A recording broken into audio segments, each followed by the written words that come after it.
Good afternoon. This is Keith Brown with Commodity Consulting with some commodity commentary for Wednesday. It's about 3:20 Eastern Time. Markets still remain quite choppy. We get exports tomorrow, but last week cotton exports were negative, so who knows? The cotton market actually closed slightly higher today, but it was down precipitously Tuesday, as you know, down over 200 and then down a little bit more the next day, yesterday.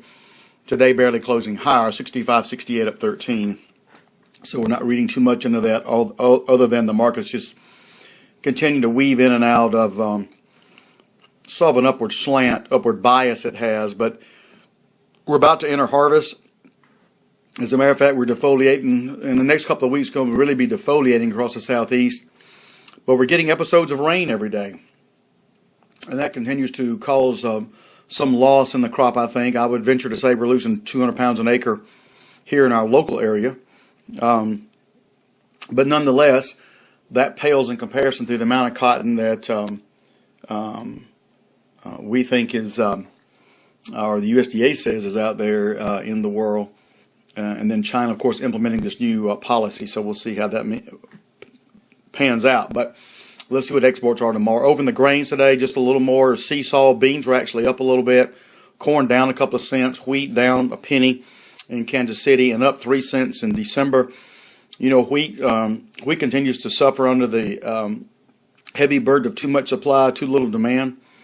And of course, that's going to be ditto for corn and for beans. We have record crops. We're just within arm's reach. We're about to go out and do a huge harvest. But interestingly, the market will start to parse that crop out. In other words, for corn, for instance, we'll commit so much to ethanol. We'll commit some to exports, animal use, fodder use, and then the rest will be stored. So that's one reason December corn's hung around 340 and not 240 in anticipation of this huge crop.